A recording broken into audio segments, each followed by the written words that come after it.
Hi.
Ugh.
I don't know about this music.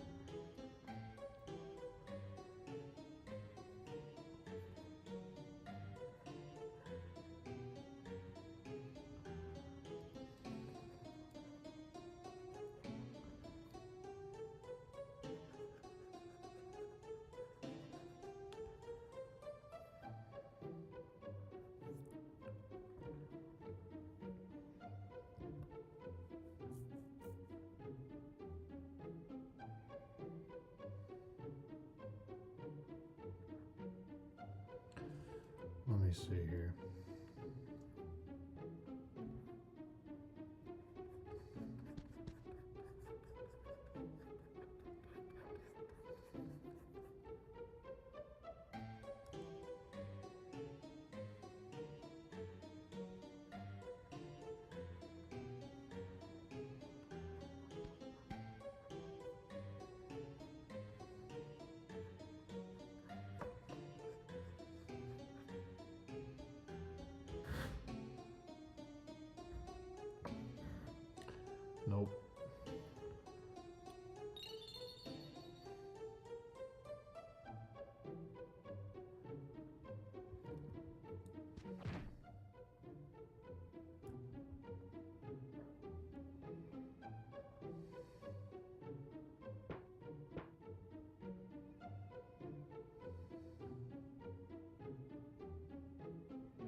Hey, Sharky. It's very dead today. I don't know how long I'm going to be streaming, but I'm glad to see you.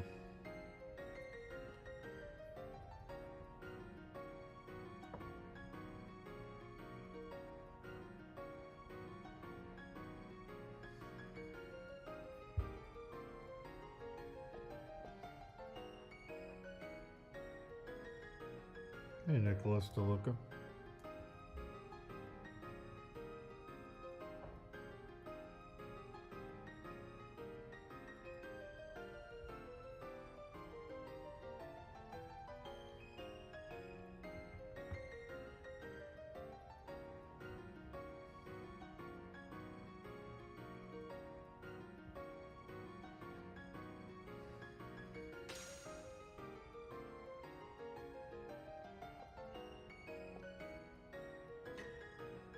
I should post in the streaming section more. I always put it in general. I don't know why. It's like a force of habit.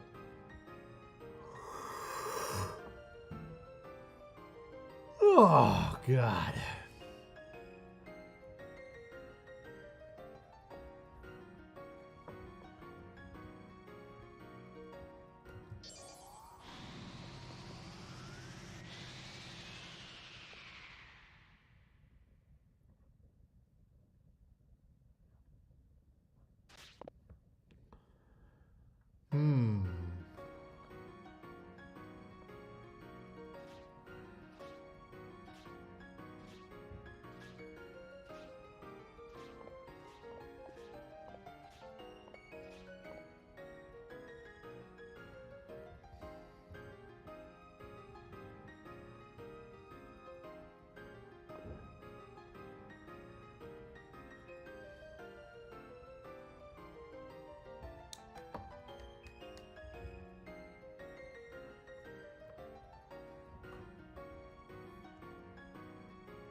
Yo, Artiga.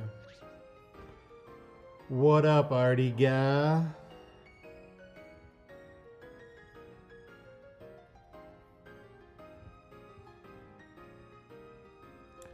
What up, Artie?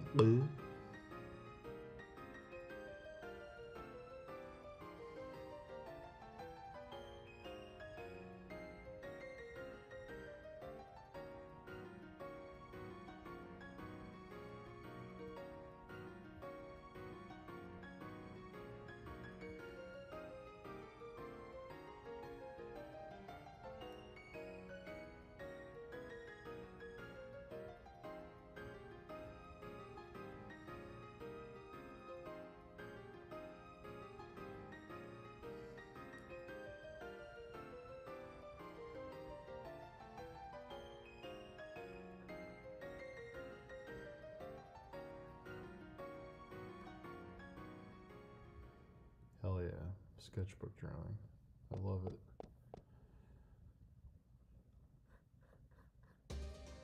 I hope I get to do that again someday.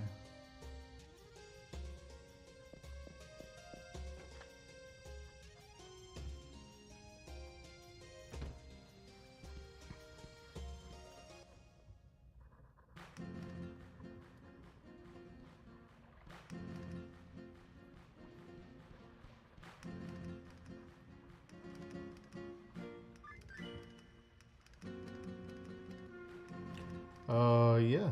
I talked about my goals the other day. I want to get back into line drawing, I want to finish my Zelda project, and I want to start my book. Those are the three things I'd like to do.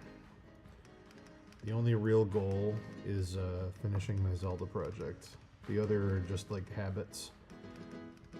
Working on my book a little bit every day. And line drawing. I'll probably start finishing the Zelda stuff and line drawing this week. I think what I'm gonna do, I haven't totally decided yet. I think I'm gonna do like a 2-hour warm-up every day where I just draw to try and get faster at it, and then I'm gonna do the back half of the stream for like anywhere from 4 to 6 hours finishing the Zelda stuff. I think that's probably what I'd like to do, is break it up into sections.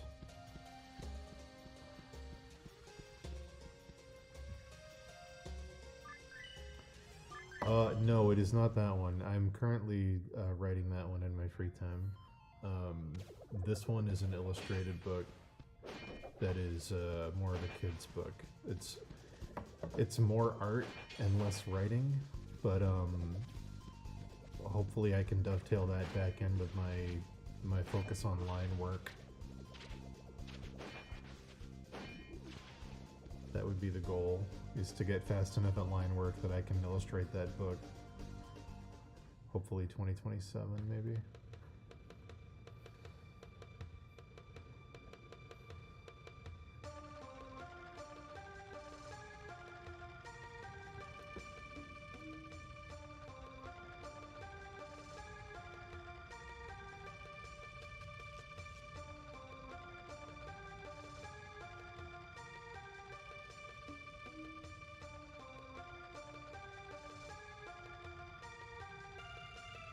Yeah, checklists are great. Really good if you can stick with them long enough to make them habits.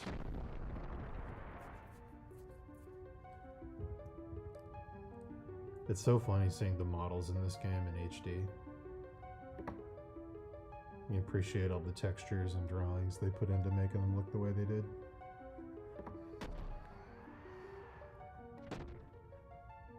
Still looks better on a CRT though.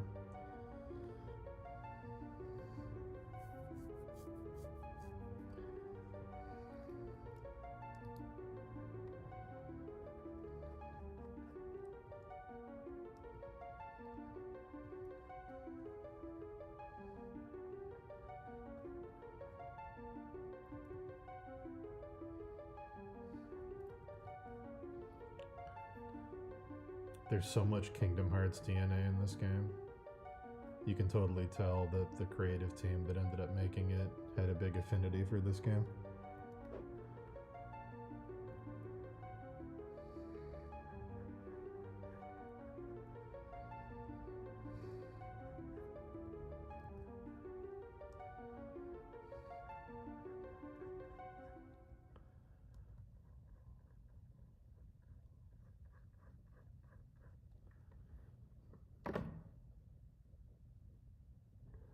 Yeah.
Oh, that's cool. Could you send it to me on Discord? I'd love to watch that, actually.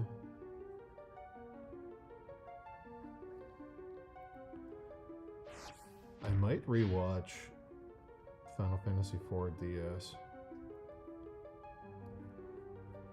That game had good vibes for drawing.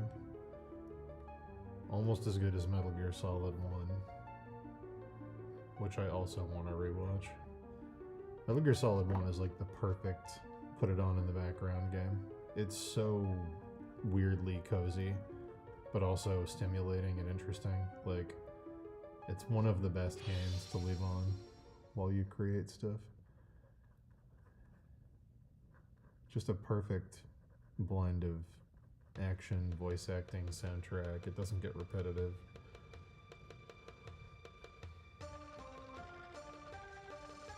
Thanks, buddy.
Hey! What's up, Drowned Pirate? I know who you really are.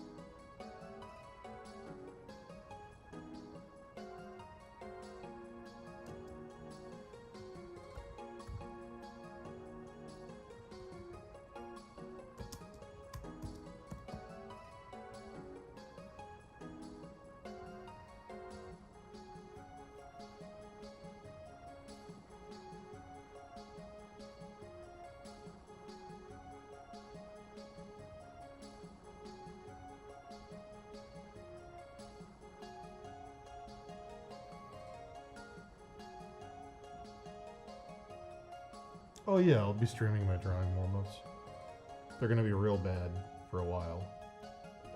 You're gonna get to see the growing pains of me trying to get anything that looks remotely good done in a 2-hour time frame.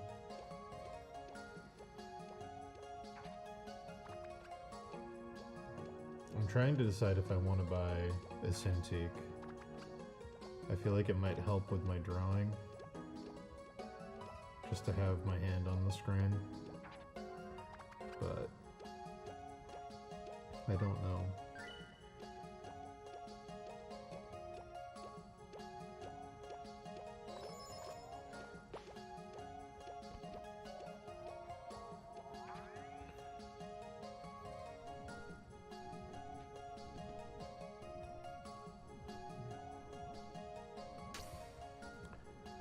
The last time I was going to do... Well, the last time I drew every day was like 10 years ago. When, Spritterin and, Evan Amundsen and me and Alex and a few other people were gonna do a book where we all drew a picture every day for a year, and it was like thousands of drawings. And then the only person who kept doing it was, oh, hold on.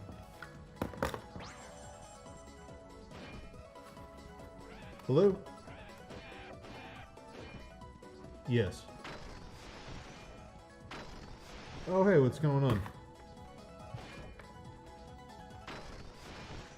Oh, yeah, did they mention what I was calling about?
Oh my goodness. Sorry about that, everybody.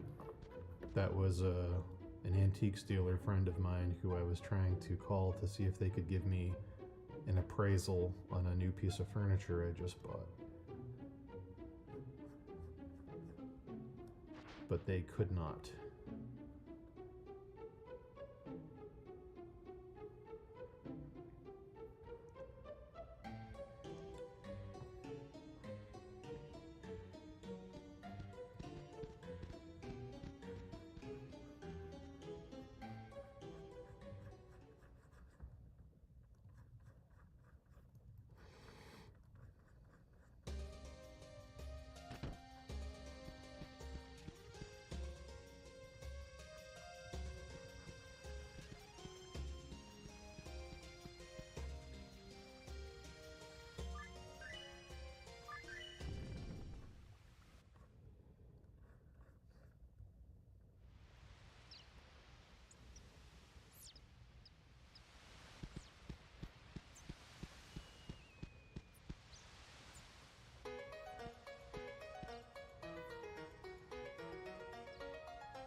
I did not see that.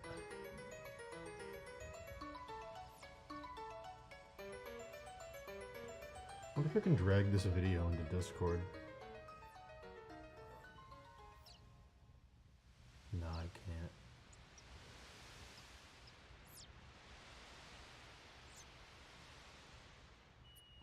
I'll show this on screen. I'll show you the piece of furniture I just bought. I'll pull it into Photoshop. I just bought this. It came out of an estate down in Rhode Island. And I'm trying to figure out the best way to ship it here without damaging it. But I really am in love with this. It's like, you don't see ones that are this intricate and in this good of condition often. There's not many of them left. So it was in a shipping container auction, and I bought it immediately. So yeah, very, very, very, very, very, very happy with that. Yeah.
That is a Sutton Hoo helmet behind me.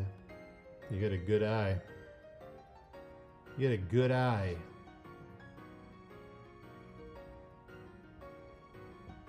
I just bought that last week or 2 weeks ago.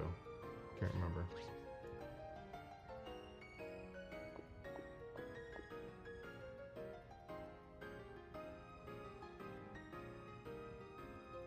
It's a pretty faithful reproduction. It's got a little, it's stretched vertically a little more than the actual Sutton Hoo helmet.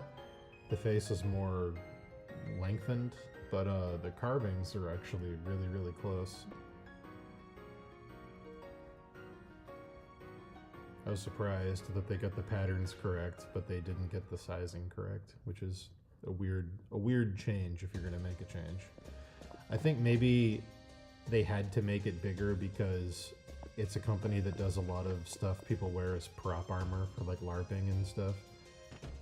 So I think the actual Sutton Hoo helmet is pretty small, but yeah.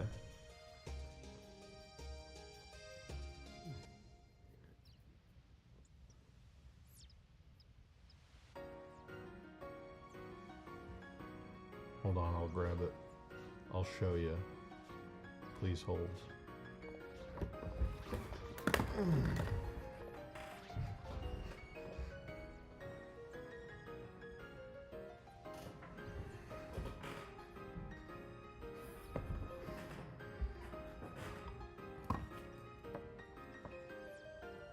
Hi.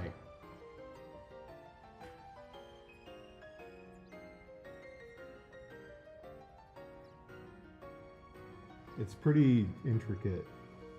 They did a pretty good job with the carvings. Very happy with it.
I'm back.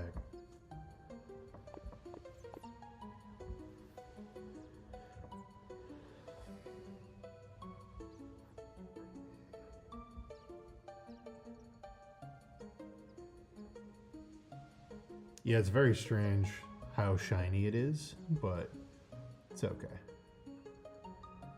It'd be cool to get a reproduction that has that like weathered, tarnished look to it, but I haven't seen one for sale.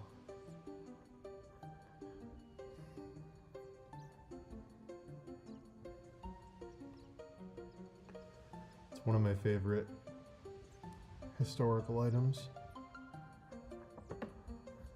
I love all the designs that came out of the Sutton Hoo mound.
Like that parking lot they found fucking...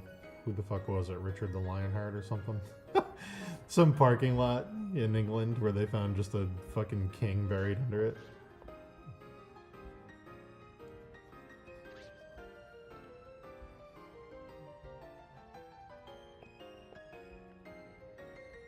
I can't remember who it was that was buried. I just remember how funny that concept was.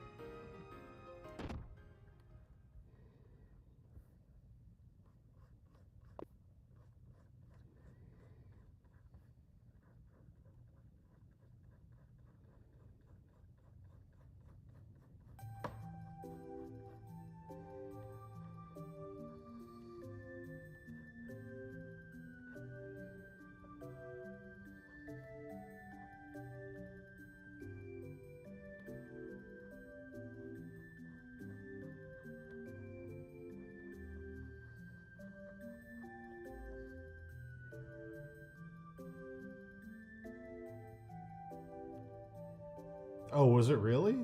Richard III? It was the one Shakespeare wrote about? I didn't know that. That's actually hilarious. Did the fucking body they found have a hunchback?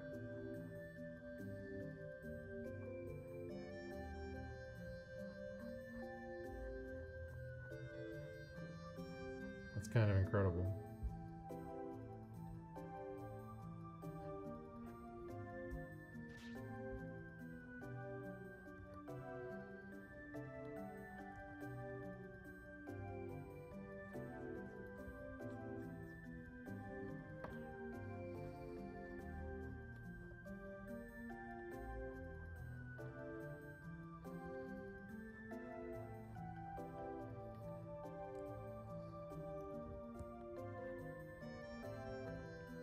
That's so funny.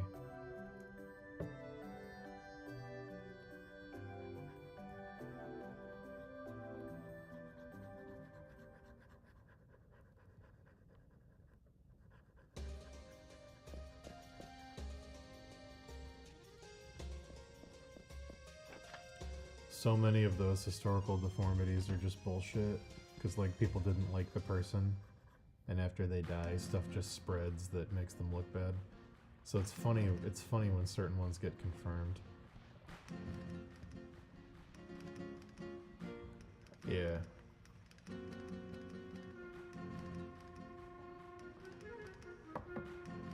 It's like an unpopular queen would have like a single like birthmark on her face, and they'd be like, oh, she was covered in a pox, cursed from birth with spots of obscene. Well, it's like she had like a pimple.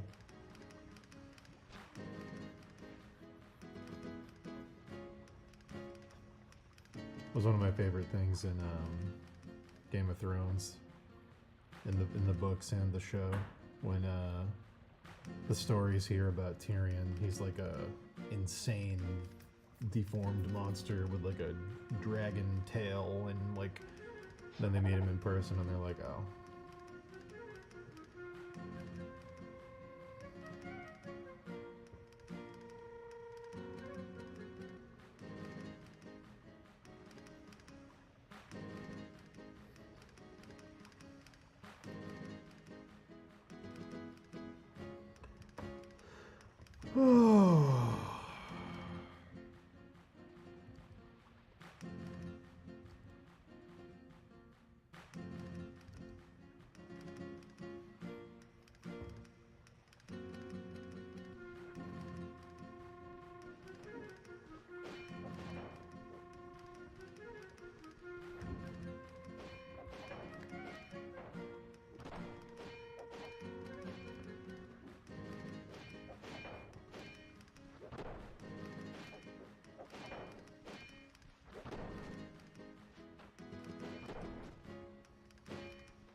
hope the coffee is lovely.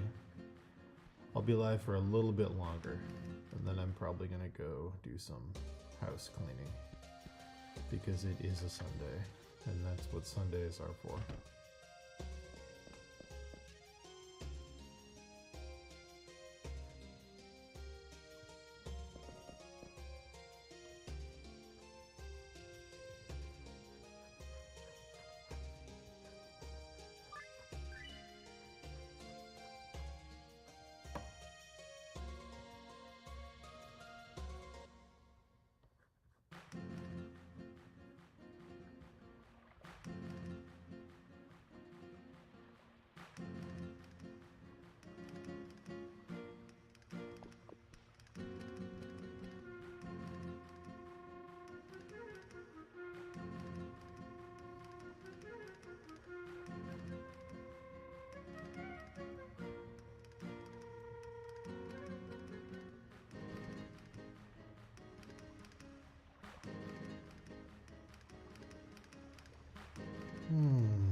Yeah, sketchbook drawing is something I might get back into. Maybe. Possibly. Maybe, possibly. I don't know. Maybe. I'd have to get a actual good webcam to put on an arm and hover over my sketchbook if I'm gonna stream that, though. That would be a process.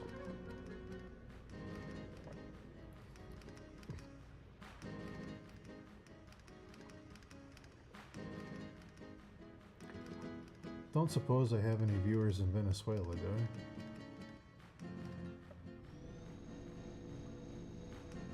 I? Or anyone in the Discord?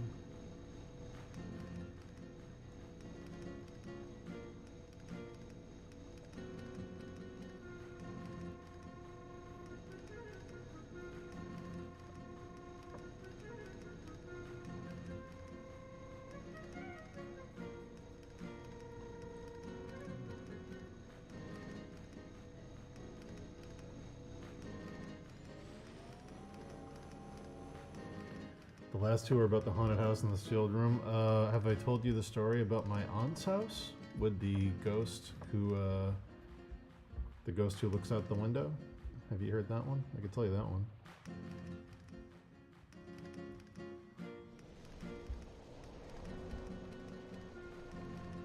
Let me know if you've heard that one.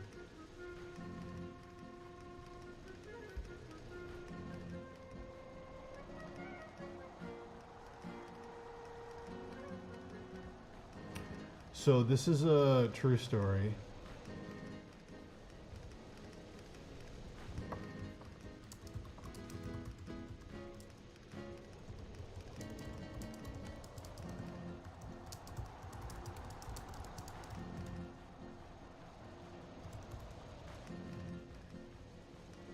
Okay. So, when I was a kid, about 11 or 12 years old, let me go back a little bit.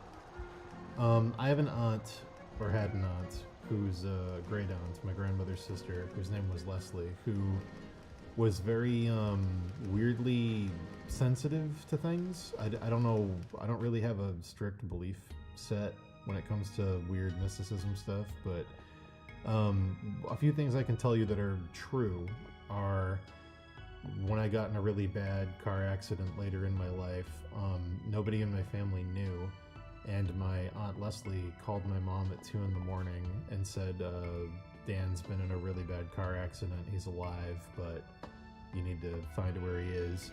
So like weird things like that, or my brother was missing once when I was a kid, and Leslie said, Philip got in trouble, he's at a police station, and just weird, strange things like that. Just random phone calls people would get from her in the middle of the night, being like, "Oh, something happened to this person," and it was always true. So like she had a weird, whatever you want to call it. We'll use Stephen King terms. She had a weird shine. But anyway, I was about 11 or 12, and my aunt, not the sensitive aunt, my mom's sister, had moved into an old house that was built in 1680. And it was a really beautiful old home. It had a dugout, earth basement. It had a root cellar. It had all these lovely old things. And she lived there very happily for about a year. After a year, she met a guy whose name was Bob.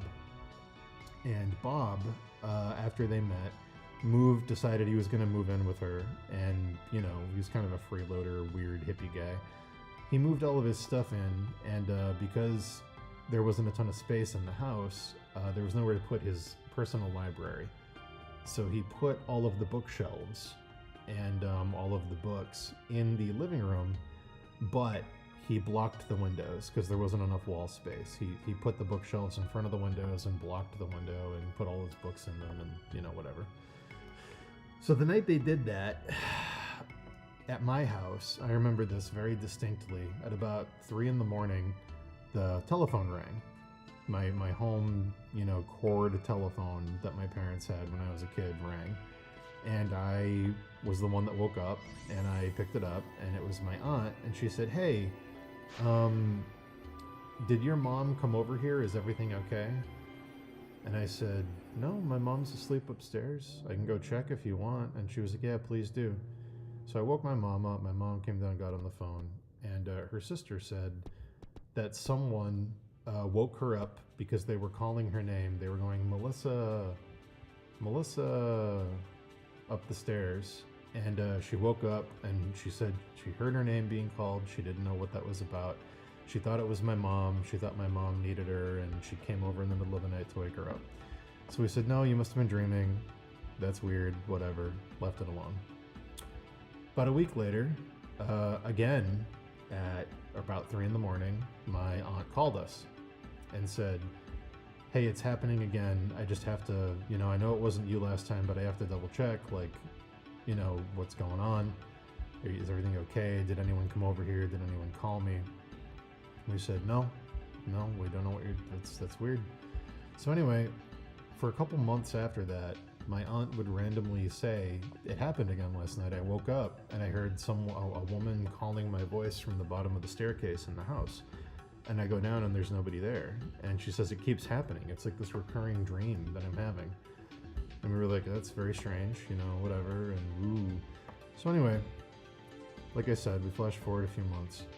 My great aunt Leslie, who is the one that had the weird shine, came over to the house for the first time.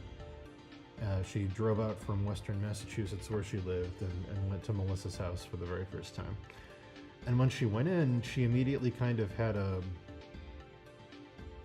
weird, almost like she smelled something burning, like looking around.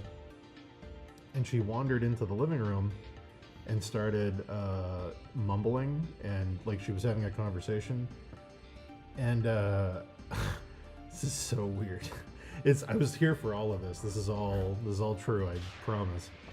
She came back in and said, "The woman in the living room wants you to know that she doesn't mind you living here.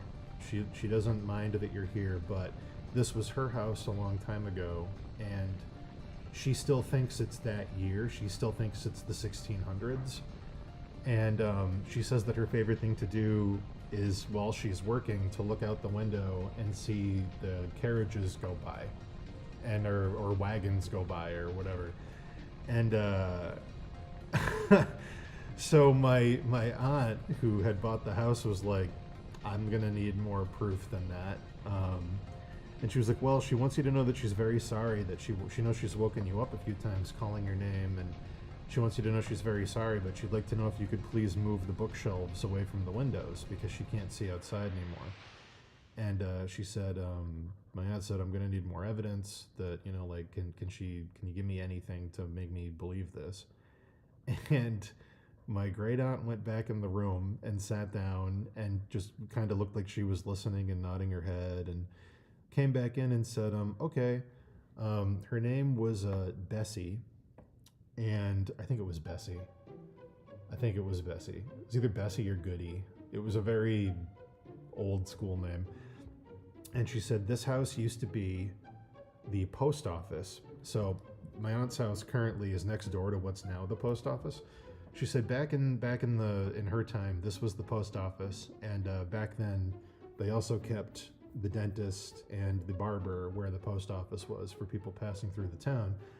And she said one day, she said when she was cutting someone's hair, she accidentally nicked their ear and they bled onto the floor and it stained the wood. And if you pull the carpet up in this spot, you'll find a blood stain that's soaked into the wood that's been there, that she caused. She said also, if you go in the basement, her and her family are buried in the basement, which was a common practice back then in packed earth basements. They would sometimes put the family under the house.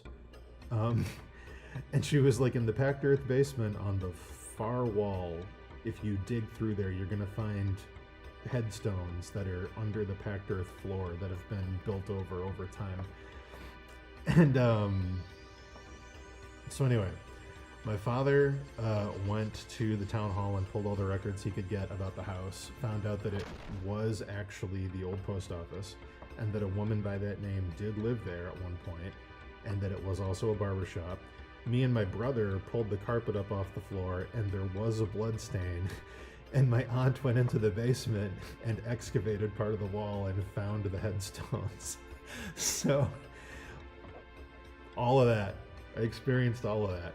So they got rid of the bookshelves, they moved them, and let the windows be open, and nothing's ever been heard of that spirit again, ever since. But yeah.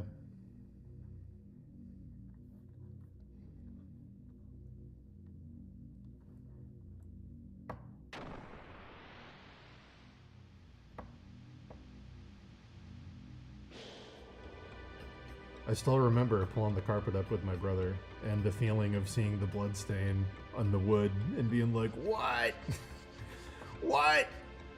Ghosts. Yeah, it was great.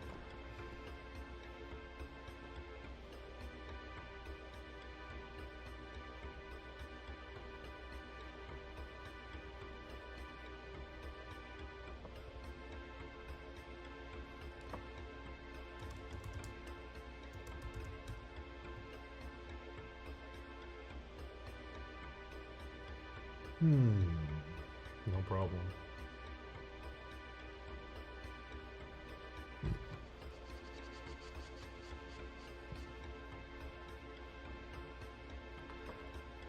A sad addendum to that story, when my great aunt Leslie, who had the shine, passed away, went to visit her as she was dying, and when it was my turn to go in and say goodbye, she was having a regression. She was on some medications and things. They were trying to ease her pain, but she was regressing to her childhood, and she thought, I think subconsciously she must have associated seeing me with Christmas, because Christmas is when the whole family would get together. So I think that's probably what was going on. But when I came in the room, she thought it was Christmas, and she thought she was a kid. She thought she was like a little girl, and it was Christmas morning, and she was talking about Christmas and humming Christmas carols, and I just yes-anded it. I was like, yeah, it's it's Christmas, and we're so happy to see you, and just went along with it, and hummed Christmas carols with her, and that was my goodbye to her. Not the worst way to say goodbye to somebody.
My mom has it a little bit, not as much as Leslie, but my mom definitely has it.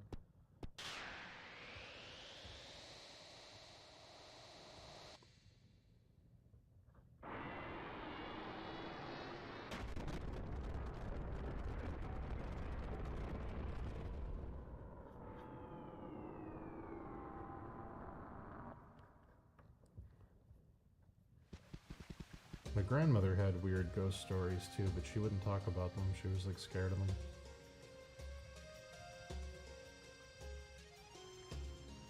There was a my grandmother was terribly afraid of Ouija boards, and one Christmas I got an Ouija board, and my grandmother didn't know it was under the tree. And when I opened it, she like really freaked out. And later that day on Christmas, she told me that she wanted to use it with me, which was very weird after the reaction she had. And you know, this could all be something my family planned as an elaborate prank to, I don't know, make a little kid believe in magic or something. But based on how my grandmother was acting, and she actually cried, that seems like it's kind of hard to fake. So I'm inclined to believe that it wasn't something she planned. My grandmother used the Ouija board with me and supposedly contacted her mother. And my grandmother's history with her mother was very sad. My grandmother's father basically went to get milk during the Great Depression and just abandoned the family and never came back. And then her mother died very young, and my grandmother and her sister essentially had to grow up and raise themselves in a very bad situation. So it was just a very sad relationship that she had with her mom. So supposedly she was speaking to her mom, and her mom, one of the very few things that my grandmother had inherited from her mother when her mother passed away in like the 1930s or 40s, 30s, I think, late 30s. One of the few things that she inherited was this beautiful old jewelry box that she had always kept on her mantle in her bedroom. And the Ouija board told her that the jewelry box had a false compartment on the bottom of it that was hidden. And there was a valuable piece of jewelry that had always been meant for her to inherit that was hidden inside it. The idea being that if anyone ever robbed the house and stole the jewelry, the most valuable piece of jewelry was in a secret compartment. So we went into the bedroom, and me and my mom and my grandmother and my father very carefully inspected this beautiful antique jewelry box that was all inlaid with opal and mother of pearl. And sure enough, on the bottom, there was a compartment that slid out from the thing that was holding the feet on it, the little brass feet. There was a panel that slid, and when it slid open, a lovely, it was like a, I don't know what you'd call it. It was like a necklace, but it was like thicker. It was like a thicker piece of metal with some beautiful stones in it. And my grandmother just lost her shit. Just cried and cried and cried and cried and cried and cried. And yeah, it's a very distinct memory that I have.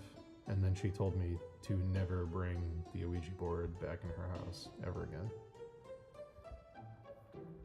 So could all be fake, could all be an elaborate thing my family set up, but yeah, she had a serious, she deserves an Oscar if it was fake.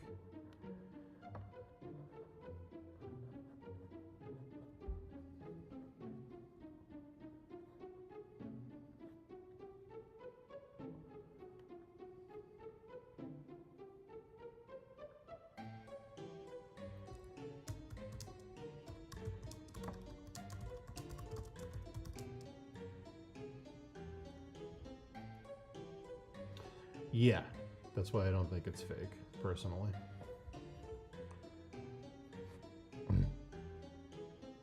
And then when When my grandmother passed away, me and my dad were cleaning out her house. Another beautiful old house. Hers was even older than my aunt's. Hers was like 1665, was over in Manamet, one generation after the original Plymouth colony. And oh man, that was such a beautiful house. Such a beautiful house. And it had this beautiful carved wood fireplace area where the whole surround was carved wood, and it was all the original beams in the ceiling. And when we were cleaning the place out, my father was inspecting the fireplace to see if it could be removed without being destroyed and installed in a different house, because my aunt wanted to sell my grandmother's house, but we wanted to keep the antique stuff. And we found a false door. So back then, during the Indian Wars and King Philip's War with the Native Americans, a lot of houses had false compartments where you could hide if there was a raid. So we found a false compartment that was built into the fireplace surround that was a door that was on a spring hinge. And behind it was a bunch of cash money my grandmother had stashed there. So there was like a lot of just cash. And there was also, back in the 80s, before I was born, my father, supposedly my grandmother's house got broken into one time, and she was so scared that my dad bought her a shotgun, just to make her feel better. So the shotgun was in there and it had never been used, and there was just a pile of money and a shotgun. Very funny.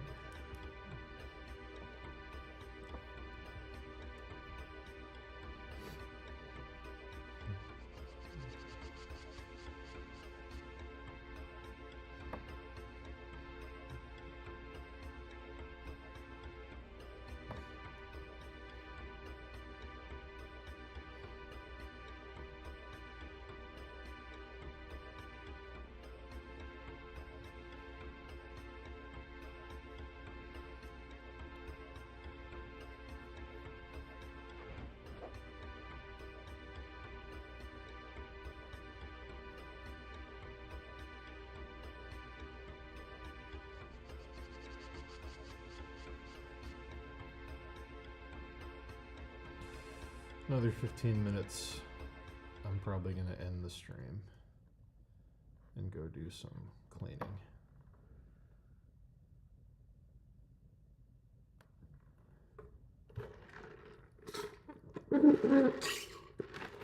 Ugh.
Oh, hell yeah.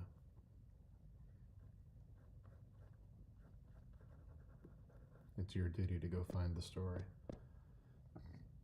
and turn it into a Stephen King novel.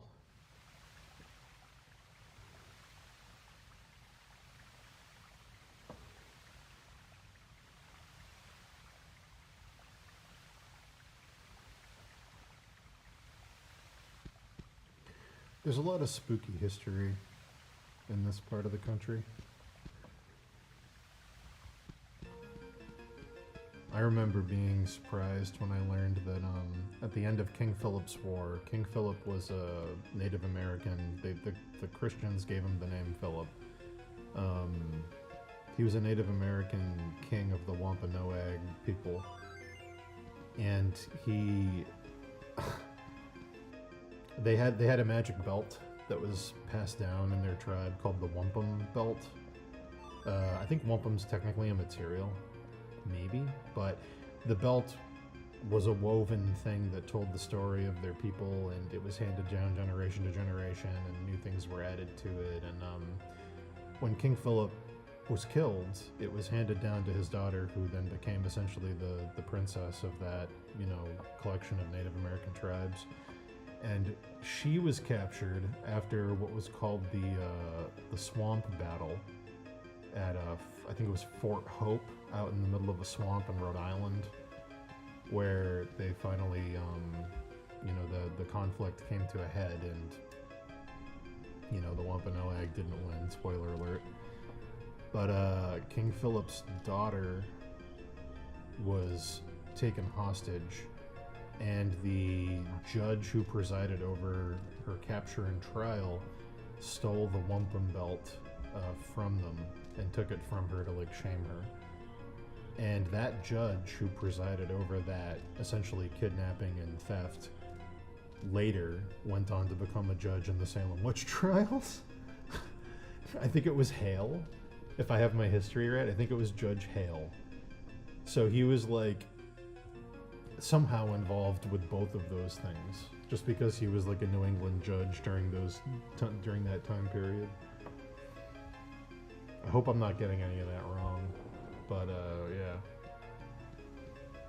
It might have been Danforth. I think it was Hale though.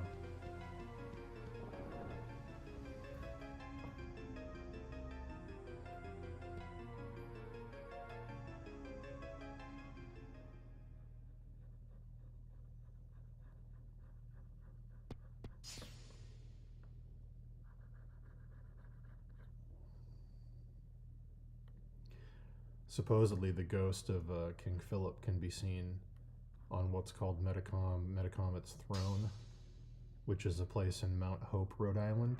And people say they see his ghost manifest as a transparent body on his throne, which is a naturally occurring rock at the top of Mount Hope, which is where the tribes would gather to discuss war and stuff.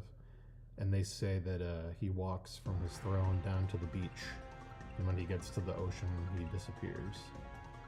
And tons of people say they see it. I've never seen it.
Oh, my mom had something like that happen.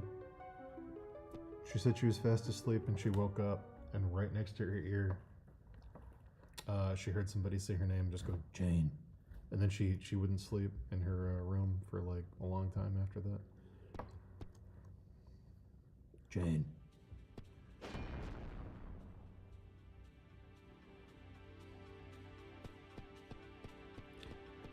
That sounds like fairly standard night terror, half asleep, paralysis demon type stuff, though. I think at the time people didn't know as much about that, but when she told me that, I was like, that sounds kind of like sleep paralysis to me.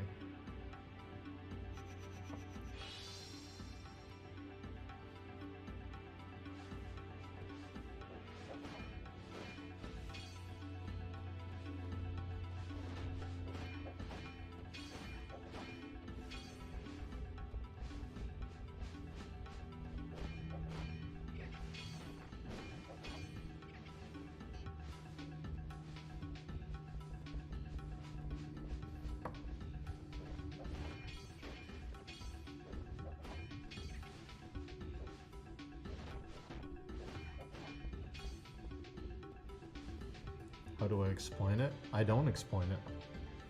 I think, so one thing, I don't want to offend anybody who's religious, but, when I was very young, my father's side of the family, shunned me and treated me very badly because I hadn't been baptized. And they constantly would tell me that I was going to go to hell and that I was like an unclean soul and all this, shit. To the point where some of them, like one of my aunts, stopped talking to me completely because she couldn't, and she would send me letters every Christmas saying that she cried herself to sleep every night because my soul was going to burn in hell, and like, could I please, accept God. And then like when I went down to meet my extended family for the first time when I was like 12, they tried to forcefully baptize me. Like they essentially kidnapped me and drove me way out and towards the river and like tried to push me down, and like I just have a bad relationship with that kind of stuff. So as a kid, when weird stuff would happen, when I'd see weird things happen, I'd notice that a lot of my extended family would immediately, fall to their knees and pray and speak in tongues and do all kinds of insane shit. And I'd be like, okay, well, I'm never gonna make that mistake. Like, I'm never gonna try and take events that happen and force them into a worldview where I, can say, oh, this is what happened, I have all the answers. Like, I'm not gonna do the blind faith thing because I associated that with my family, who I wasn't, super happy with. And so when weird things happen, I try to just experience them. I don't immediately go to like, oh, it must be this, or I'm totally okay being like, I don't know what that was. I don't know. I'm a human being with a brain that is not capable of understanding certain things, and I don't need to ascribe it. I don't need to try to box it into a way where I feel like I've perceived it and understand it. I can just let it happen and go, wow, that was really cool and weird and spooky, and that's it. Maybe it's this, maybe it's that, but yeah.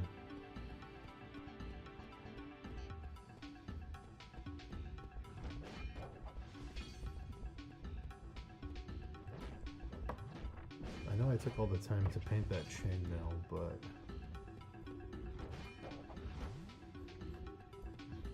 I'm tempted to see what some feathers poking out of here would look like.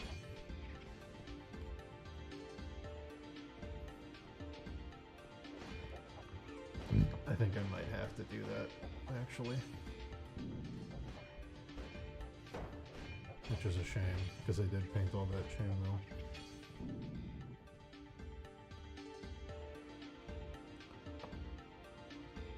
It's just too much of an opportunity to have something silly.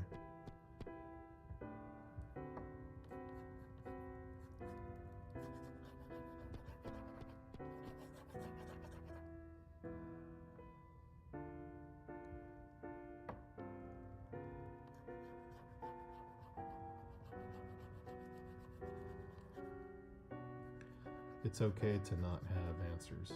That's my... Because if you think you know the truth, you're more likely to push other people into thinking what you think. It's okay to just go, I don't know. And I'm okay not knowing.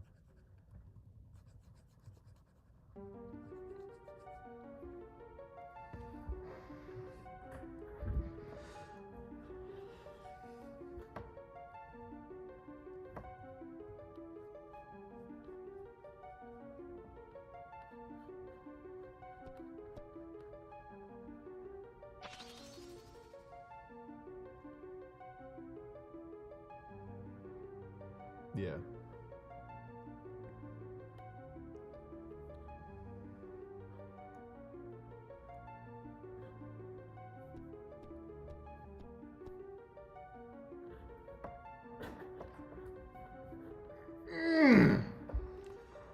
Oh, stream's gonna end momentarily.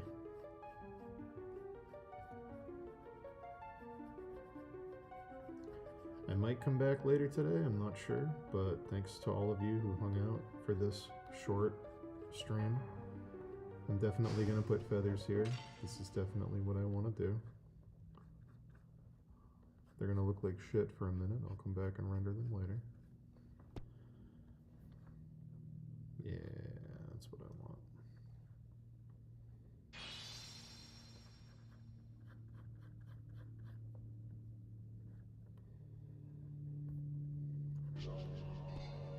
Yo, yo, yeah.